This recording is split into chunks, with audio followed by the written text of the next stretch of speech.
Praise the Lord. இன்றைய நாளுக்குரிய வேத வசனம் சங்கீதம் 17வது அதிகாரம் 15வது வசனம். நானோ நீதியில் உம்முடைய முகத்தை தரிசிப்பேன், நான் விழிக்கும் போது உமது சாயலால் திருப்தியாவேன். அன்புக்குரியவர்களே, கர்த்தர் தந்த நல்ல வசனத்திற்காய் நன்றி செலுத்துவோம். நானோ நீதியில் உம்முடைய முகத்தை தரிசிப்பேன். நம்முடைய நீதி வெளிப்படும் ஒரு நாள் நமக்காக வைக்கப்பட்டிருக்குது. அந்த நாளிலே நம்முடைய நீதி கர்த்தருக்கு முன்பாக நம்மை நிறுத்தக்கூடியது.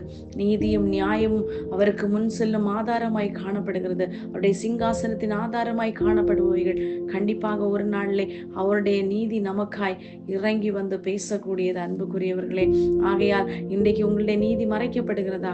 கவலைப்படாதிருங்கள். தன்னுடைய நீதி மறைக்கப்பட்ட சத்துரு தன்னை துரத்தும் போது தாவீது இந்த வார்த்தையை சொல்லுகிறார். என்ன வேண்டுமானாலும் சம்பவித்தாலும், என்ன சம்பவித்தாலும், மனுஷனுடைய இம்மையில் மனுஷனுடைய கைக்கு தங்கள் பங்கை பெற்றுக உலக மக்களின் கைக்கு உம்முடைய கரத்தினால் என்னை தப்புவியும். அவர்கள் வயிற்றை உமது திரவியத்தினால் நிரப்புகிறீர்.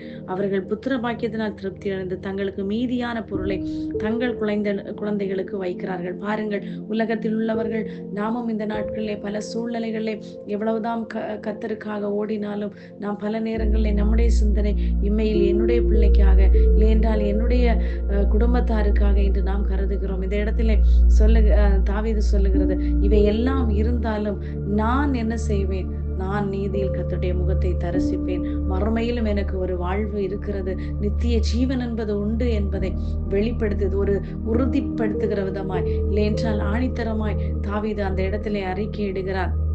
நான் விழிக்கும் போது உமது சாயலால் திருப்தியாவேன். யோபு சொல்லுகிறார், என் மீட்பர் உயிரோடு இருக்கிறார் என்பதை அந்நிய கண்கள் அல்ல, அவருடைய சொந்த கண்களால் காணப்போகிறார். மாம்சம் எல்லாம் அழுகி போனாலும் நான் என்னுடைய தேவனை காண்பேன் என்று திருஷ்டாந்தப்படுத்த, அது எப்படியா? நித்திய ஜீவனுக்குள் பிரவேசிக்கும் போது கர்த்தருடைய மகிமையிலே நாம் அவருடைய சாயலால் நாம் திருப்தியாக போகிறோம். அதைத்தான் இந்த வசனம் நமக்கு உணர்த்துகிறது. அன்புக்குரியவர்களே, இந்த உலகத்திலே எதை நாம் சம்பாதித்தாலும் அது அத்தனையும் இந்த உலகத்தோடு விடை சொல்லும்.